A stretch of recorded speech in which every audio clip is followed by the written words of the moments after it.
Continue, ladies and gentlemen. We want you to welcome to the podium the Honorable Minister in the Ministry of Infrastructure, Communication, Utilities, Housing and Tourism.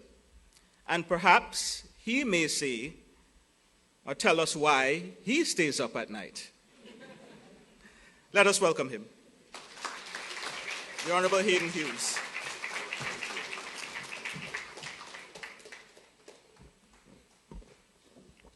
I would like to also acknowledge the presence of the longest-serving queen that is not named Elizabeth, Miss Latanya Mussington,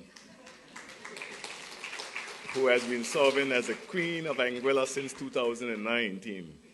And for all you know, she may be the Queen of Anguilla until 2029. Be that as it may, I would also like to acknowledge the presence of my aunt, who was born in the 1920s, and Dorothy.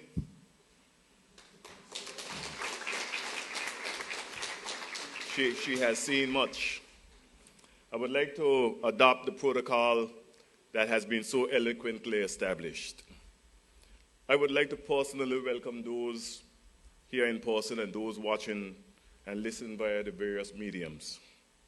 I would also like to specifically thank those traveling dignitaries, our cousins from St. Martin and St. Martin, for sharing this special occasion with us. The ties that bind us run deep. Hundreds of years of familial ties, love, respect, and a spirit of cooperation as we seek to create avenues that our people can have every opportunity to prosper in this world of challenge and competition. I welcome you to my island, our home. It is well known that I have stood on my feet and spoke for 3 days, but I have learned from our esteemed Attorney General that it was one Socrates who was poisoned after speaking for too long.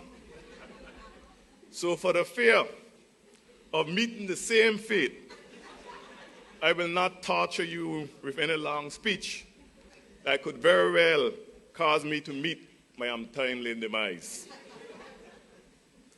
It is safe to say that I stand here on the shoulders of patriots of old. I stand here at this momentous occasion in the history of Anguilla, carrying the torch many who have gone before me. This is why this building, we honor our leaders and will continue to bring glory to their names and the names of those who have expressed the vision of a better day, a grand Blowing Point Ferry Terminal.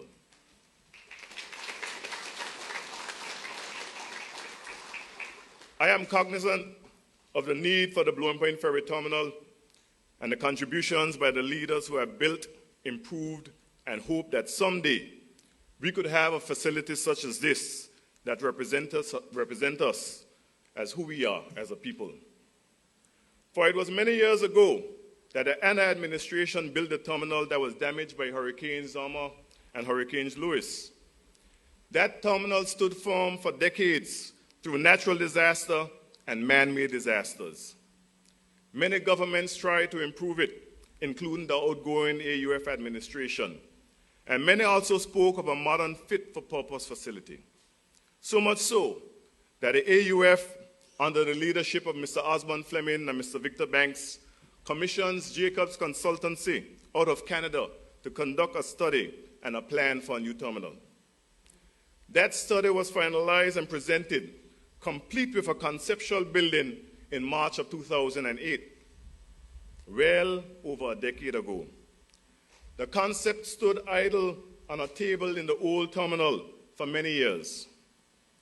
This idea was hatched before me, and even the minister that preceded me spoke for years about his vision for a modern facility. So on coming to office on July 1st, 2020, I shared with my team the goals, the decade-old goals that were set before me. But we set our own goals, our priorities. The goal to ensure that capital enhancements that would build economic resilience and create opportunities will be developed across this beautiful land of ours. These include building the George Hill Bypass, the Valley Main Road, the Airport Road, other road networks, air and seaport development, and while some may have expressed that they were pipe dreams, we are now believers, and I know my father, the late great Hubert Benjamin Hughes, would have been proud today.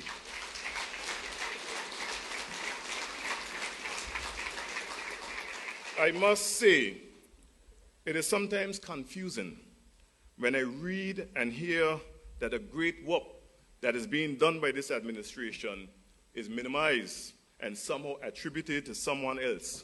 However, I am reminded by the Honorable Minister of Social Development, Ms. Deanne Kentish-Rogers, who pointed me to James chapter 2, where it states in verse 14, "What good is it, my brothers and sisters, if someone claims to have faith but no deeds?" And in verse 17 it is written, "In the same way faith by itself is not accompanied by action, is dead." And that is why we sat with architect Raoul Van de Poel and his team to lay out our vision on paper, and that paper is here, now, tangible and touchable. So I say unto you today, I can never claim to come up with the idea to build a terminal. As for 40 years, our leaders like Moses, who spoke of the promised land, have had that vision, that idea, that faith. But as James chapter 2 verse 18 reads, "But someone will say, you have faith, I have deeds. Show me your faith without deeds, and I will show you my faith by my deeds." Ladies and gentlemen gathered here today, and those listening from afar, it would be obnoxious of me to lay claim to this beautiful facility, as this day would not be possible without those before us. Neither would it be possible without the people of Road South, who on June the 26th and 29th of 2020 decided that change couldn't wait. They went out in record numbers to elect me and this administration to serve them at this critical juncture. This day could not be possible without the confidence of the Honorable Premier, who appointed me Minister of Tourism, Public Utilities, Maritime Infrastructure, Communications, Housing, Air, and Seaports. Today could not be possible without the advice of former Governor Tim Foy, Courtney Morton, Claudius Gomes, who helped me navigate the minor minefields that predated me and came at me, and by extension, this Dr. Webster-led administration. The pressure upon us played out hard and heavy on radio, social media, voice notes, and propaganda pieces that came right out of the playbook of Joseph Goebbels. To borrow the words from Mr. Curtis Richardson, they put the pressure on me and squeezed me hard. But armed with the encouragement of my colleagues, the Governor's Office, the taxpayers of the United Kingdom, my support system in District 6, and of course, my capable and dedicated team at the Ministry, led by Permanent Secretary Cameron Hodge, the support and oversight of Mr. Claudius Gomes, we prevailed. And today, we stand here in celebration. This is a facility to be proud of. It's the only facility of this kind that has been designed by us, engineered by us, built by us, for us. Ladies and gentlemen of Anguilla, this facility honors the forebearers such as Captain Benjamin Davis, who was one of the first boat captains to depart from this site. This facility honors Captain Percy Romney and Captain Floyd Lake. This facility honors Thomas Tallboy Bryan and Captain James Alpheus Mussington, who was the first ferryboat operator to utilize an engine in a ferryboat. This facility honors Raymond Connor and Captain Sylvanus Davis. Upon the shoulders of Joseph, Captain Joe Romney, Captain Alan Romney, Captain Leopold Romney, we stand. Fellow attendees, this building honors Captain Ishmael Connor, Captain Charlie Hodge, Captain Chrissy, John Christopher Comer, and will serve the modern era captains that will now call this their home port. This is the promise of a new Anguilla, the vision, the faith, and now the deeds being manifested into reality. This is no longer a pipe dream. It is a good time to be living in Anguilla. This is my home. This is the land of the people who refused to abandon it when times were hard and famine and drought took livestock and lives. So I say unto you, as we look towards the 30th and the very first official user traverse this edifice, cherish this facility.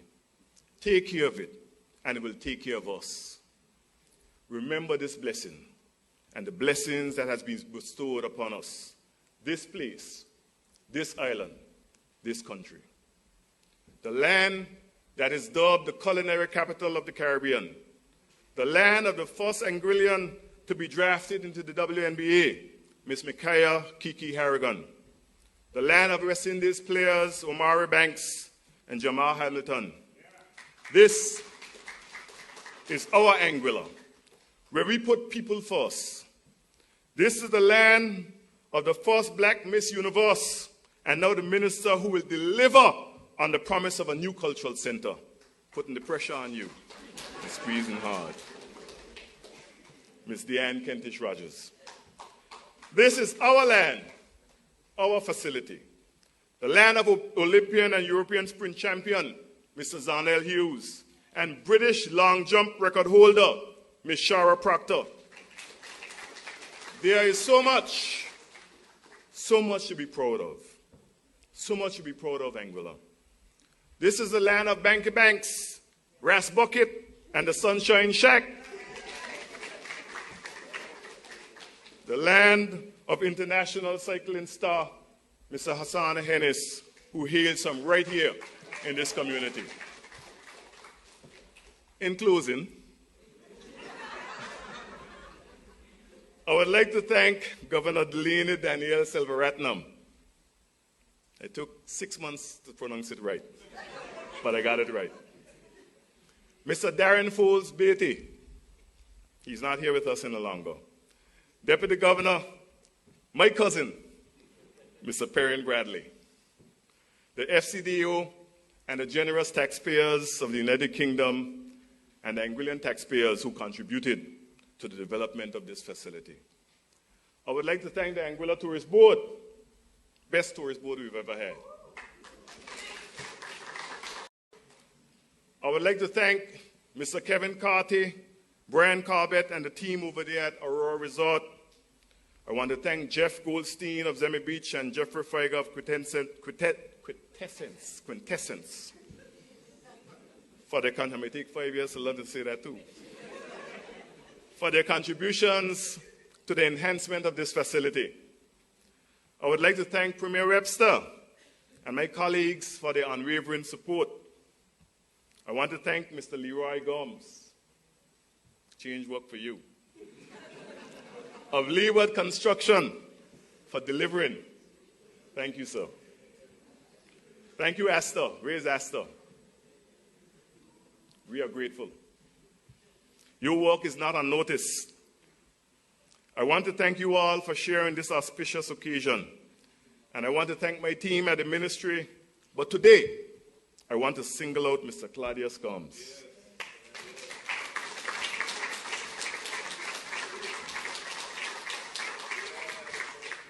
I want to thank you from the bottom of my heart. The people of Anguilla will know what an asset you are. the advice, the guidance, the support, and the drive to see this through. Thank you, thank you, thank you. May God bless you, and may God continue to rain his blessings on Anguilla. Thank you.